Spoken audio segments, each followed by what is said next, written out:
Özellikle koroner arter hastalığın varsa, yüksek tansiyonun varsa, şekerin varsa geçmiş olsun bu insanlar otomatikman kalp krizi geçiriyor. Otomatikman bu insanlar felç geçiriyor. Otomatikman bu insanlar uzun vadede kalp yetmezliği gelişiyor. Ne yapmak lazım? Yüksek tansiyon hastaları sizi buradan uyarıyorum. Akşam yemeğinden sonra 1 saatin var. O saatten sonra ağzına hiç lokma alma çünkü tansiyonun düşmeyecek. Kalp krizi anında ayakta durmak neden tehlikeli olabilir? Ayakta duruyorsun ve kalp krizi geçiriyorsun. Bir kere aritmin olur, birden kalbin durur. Pat diye düşersin, kafa travması, beynini vurursun de betona. Beyin kanamasında yani hem kalp krizi bir de üstüne beyin kanamasıyla uğraşırsın. O yüzden mümkün olduğunca kalp krizi şüphesi olan insanlara deriz ki bir yemek kaşığından fazla tahin kullanırsan, kiloyla ilgili bir sorunun varsa maalesef kilo alırsın. Ona çok dikkat et. Ağır anemisi olan, kansızlığı olan insanlarda pekmez asla ilacın yerini tutmaz. Demir hapı içiyorum. Bunun emilimini arttırmak için ne yemeliyim?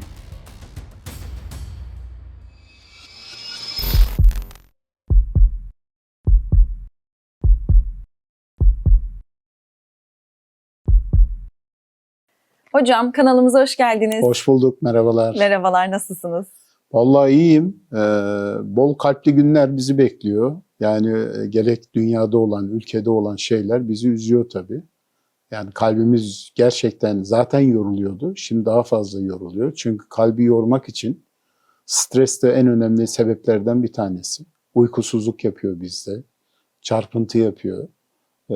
Bakalım neler olacak göreceğiz. Uyumadan en az 3 saat önce yemek yemeyi bırakmak kalp sağlığını neden olumlu etkiliyor olabilir? Ya bu da çok güzel çünkü toplum bunu yanlış uyguluyor, yanlış biliyor. Şimdi siz, diyelim ki 2 tane insan var. Biri Yusuf, biri Hasan. İkimizden birisi 6'da yemek yedi, bir daha yemek yemedi. Aynı yemeği yiyoruz. İkimiz de yağlı yemek yiyoruz. Öbürü de akşam 10'da yedi. Sonra üstüne yattı, ben de yattım. Hasan'ın kalp krizi riski benden yüksek. Sebebi şu. Sen şimdi gece özellikle uykuda vücudumuz dinlenmeye geçer. Kalbimiz de öyle. Ne demek o? Parasempatik sinir sistemi devreye girer, vagus devreye girer, kalp ritmin yavaşlar. Tansiyon %10 ila 20 düşer. Kalp kendini onarmaya başlar, beynin kendini onarmaya başlar ve sen uyuyorsun, vücudun da aslında uykuya geçer. Sen gece yediğin yemekte, sadece o mu? Sadece yemekte işte 3 saat sonra diyorsun da 3 saat önce yemek faydalı olur diyorsun da gece diyelim ki yemek yiyor, akşam bir daha yemek yiyor. Gece yarısı yatmadan önce bir daha bir abur cubur şeyler atıştırıyor. Otomatikman bu insanların insülin ve şeker değerleri yükseliyor. Bu sempatik sinir sistemini uyarıyor. Yani sen şalteri inik bir evin şalterini kaldırıyorsun. Her yer ışıklanıyor. Yani ne demek o? Gece uyuması gereken, dinlenmesi gereken kalbin tekrar çalışmaya başlıyor. Niye? Midedeki kanı sindirmek için kalbe uyarı geliyor. Kalp, bana biraz fazla kan gönder. Daha çok çalış. Ben dinleniyordum, tatildeydim. Boş ver sen bana kanı gönder sonra dinlenirsin diyor. Ne oluyor? Kalbin rezervini tüketiyorsunuz. Bir de sınırda özellikle koroner arter hastalığın varsa, yüksek tansiyonun varsa, şekerin varsa geçmiş olsun bu insanlar otomatikman kalp krizi geçiriyor. Otomatikman bu insanlar felç geçiriyor. Otomatikman bu insanlar uzun vadede kalp yetmezliği gelişiyor. Ne yapmak lazım? Mümkün olduğunca yemeği erken kesip en az 4-5 saat hiçbir şey yemedikten sonra uyumak gerekir. Bir de bir şey yapmak gerekir. Hep söylüyorum yemekten 1-2 saat sonra en azından yarım saatte olsa yürüyüş. Bunu bir daha vurguluyorum, altında çiziyorum. Yüksek tansiyon hastaları için akşam yemeğinin erken saatlerde olması ne kadar önemli? Anlattım, çok önemli. Çünkü sen ne kadar erken yersen gece uyuduğunda tansiyonun düşük seyreder. Hocam babam 4 tane tansiyon ilacı alıyor. İnanır mısın? Tansiyonu düşmüyor. Niye?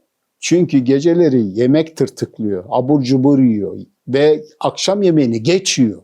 Bu insanlar da maalesef yüksek tansiyondan kurtulamazlar. Yüksek tansiyon hastaları sizi buradan uyarıyorum. Akşam yemeğinden sonra 1 saatin var. O saatten sonra ağzına hiç lokma alma çünkü tansiyonun düşmeyecek. Diyet içeriğini değiştirmeden sadece yemek saatini değiştirmek gerçekten yeterli olabilir mi? Vallahi yapılan yayınlar olur diyor ama sen işte yağlı yemek yiyeceksen onunla akşam gece yemek arasında kalp damar sağlığı açısından bir fark yok. Tek fark ne?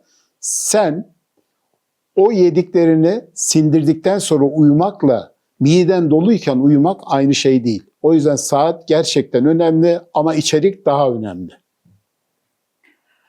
Hocam 1 dakika içinde 2 milyon kalp hücresinin ölmesi ne demek oluyor?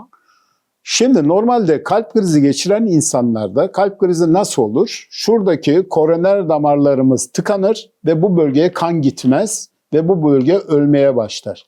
İlk 1-2 dakikada bu bölgenin beslediği kas bölgesinde bir afallama olur, bir sersemleme olur. 20-30 dakikada yavaş yavaş hücre ölümü ya da kalp krizi oturmaya başlar. Ondan sonra her dakika milyonlarca hücren ölür. Ölen kalp hücrelerinin yeniden oluşabilir mi? Kalbin kendini yenileme potansiyeli %1'i geçmez. Kişiden kişiye de bu değişir. Tutulan koroner damarın %100 tıkalı olup olmamasına göre, damarın büyüklüğüne göre, yaşa göre, diyabete göre, ek risk faktörlerine göre bu etkilenen alan belirlenir. Genelde maalesef bize hasta gelir. Hocam babam 2 kere kalp krizi geçirdi. Şimdi ne var? Nefes nefese yürüyemiyor. Sebep o kalp krizi geçiren bölge bağ dokusu olmuş. Kas değil. Bakın şu kası görüyorsun kırmızı et gibi. Burası beyazlaşıyor ve bu kasılmıyor. Normalde kas ne olur? Kasılır değil mi? Kasılır gevşer, kasılır gevşer. Burası kasılmıyor, gevşemiyor. Dolayısıyla kalbin gücü azalıyor. %65 kasılan kalp %25 kasılıyor, %30 kasılıyor. Bu çok çok önemli. Bir de sana bir şey daha söyleyeyim. Hiberne kalp denen bir şey var. Özellikle koroner arter hastalığı, şu kırmızı damarlarda plaklar var ve darlık var. %80 darlık var ve kan oraya yeterince gitmiyor. Kalp öyle enteresan bir organ ki hakikaten kalple ilgili bir şey duyduğumda saygım daha da çok artıyor. En çok sevgiye ihtiyacı olan organ çünkü çok vefalı bir organ. Kalp otomatikman kendisini kış uykusuna yatırıyor. Ne demek o? Kalbin kasılma gücünü kendi kendine, aslında kalpte hasar yok. Kalp diyor ki sen koşarsan seni yorarım. Niye? Beni fazla koşturma. Ben fazla çarpıntım yaparsam kalp krizi geçiririm, hasar görürüm. Kalp kendini korumaya alıyor. O kadar güzel yaratmış ki Yüce Yaradan. Bu hiberne kalp. Sonra bu damarı açtık. O kalp %30, %40 kasılıyorken birden %60'a dönüyor. Hop diyor ben kendime geldim. Bak ne güzel diyor damardan oksijenli bol kan. Diğer türlü seni koruma altına alıyor biliyor musun? Kalbin bir de öyle özelliği var. Hiç duydun mu? Hayır. İnanılmaz güzel bir şey. Kalp kendi kendini koruyor. Kalp krizi anında ayakta durmak neden tehlikeli olabilir? Şimdi ayakta duruyorsun ve kalp krizi geçiriyorsun. Bir kere aritmin olur. Birden kalbin durur. Pat diye düşersin. Kafa travması. Beynini vurursun de betona. Beyin kanamasında yani hem kalp krizi bir de üstüne beyin kanamasıyla uğraşırsın. O yüzden mümkün olduğunca kalp krizi şüphesi olan insanlara deriz ki sert bir yere sırtınızı yaslayın ve orada öylece hareketsiz durun. Ayakta durmayın, yürümeyin. Sakın yürüyerek acile gitmeyin.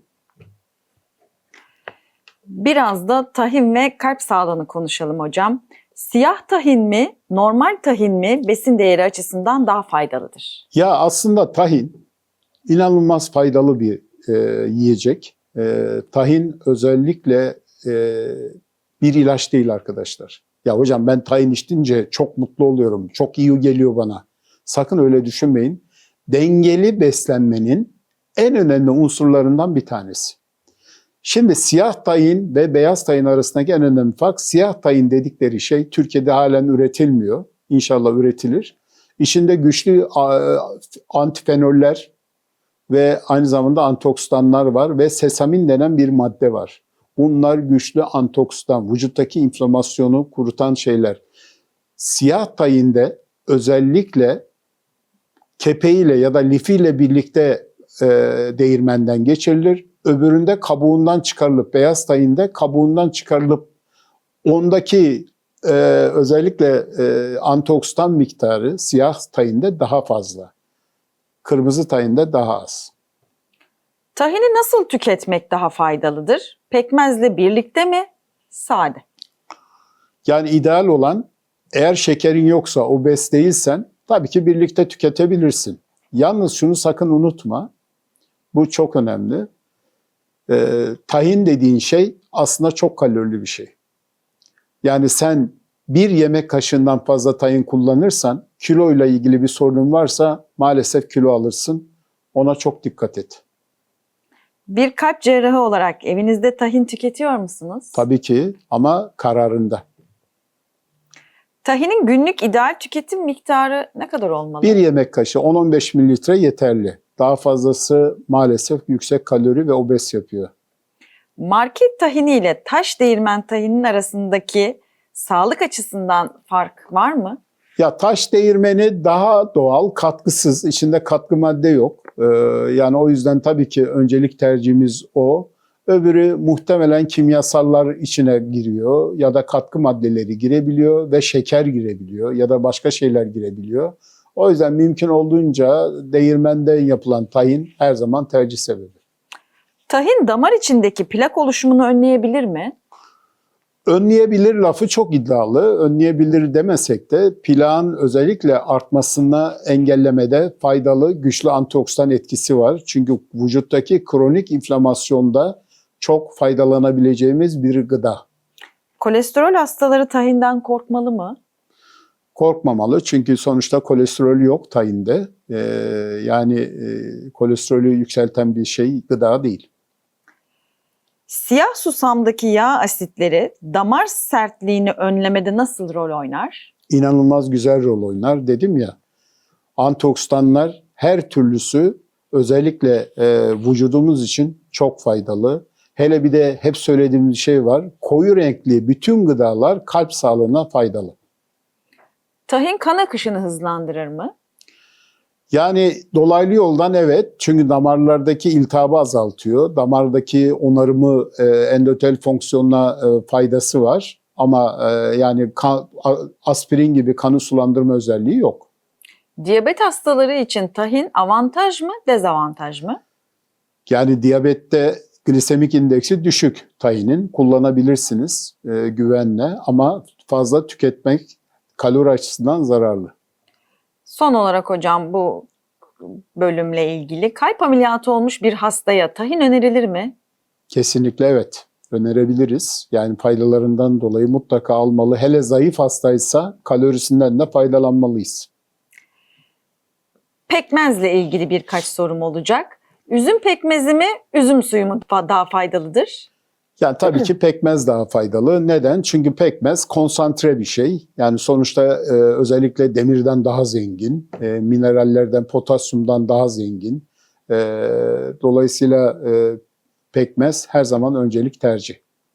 Hocam demir eksikliği olanların her sabah aç karnına pekmez yemesi doğru mudur? Şimdi burada da halkın ve doktorların yanlış yönlendirmeleri var. Orta ve ağır anemisi olan, kansızlığı olan insanlarda pekmez asla ilacın yerini tutmaz. Hafif kansızlığı olan, işte kadınlarda özellikle adet sonrası görülenlerde doğru pekmezi yiyebilirsiniz. Çok da faydalı demir içeriği var. Ama asla demir ilacının yerini tutmaz. Peki çocuklara pekmez kaç yaşından itibaren verilebilir? Bu da çok tartışılan bir konu ama kitabe olarak yayınlara baktığınızda 1 yaş altına asla pekmez önerilmiyor. Ama 1 yaşını geçmiş çocuklara kısıtlı miktarda pekmez vermek faydalı. Niye kısıtlı dedim? Bütün tatlı ihtiyacını sadece pekmezle karşılamanız doğru değil. Demir ilaçları pekmezle birlikte tüketilebilir mi? Yani kitaben evet ama çok faydalı mı?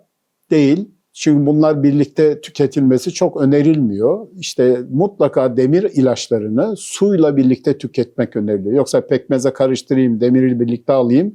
Yani 2 demir eşittir bana güçlü demir mantığı doğru bir mantık değil. Pekmezi yoğurt veya sütle birlikte tüketmek doğru mudur? doğru değildir. Tat açısından doğrudur. Çok güzel bir tadı var. Denedin mi sen bilmiyorum. Denedim. Yani gerçekten harika ama hiçbir faydası yok. Neden? Demir, süt, yoğurt ya da onların ürünleri, özellikle çay, bunlarla birlikte tüketilirse demir emilmez, atılır. Yani dolayısıyla aslında senin yediğin pekmezin hiçbir faydası olmaz. Sadece damak tadı açısından faydası olur. Peki hocam demir hapı içiyorum. Bunun emilimini arttırmak için ne yemeliyim? C vitamini. Bakın unutmayın. Demir artı C vitamini eşittir bol miktarda bağırsaktan emilim. Pekmezi un veya nişastayla yapılan tatlılarda kullanmak sağlıksız mıdır?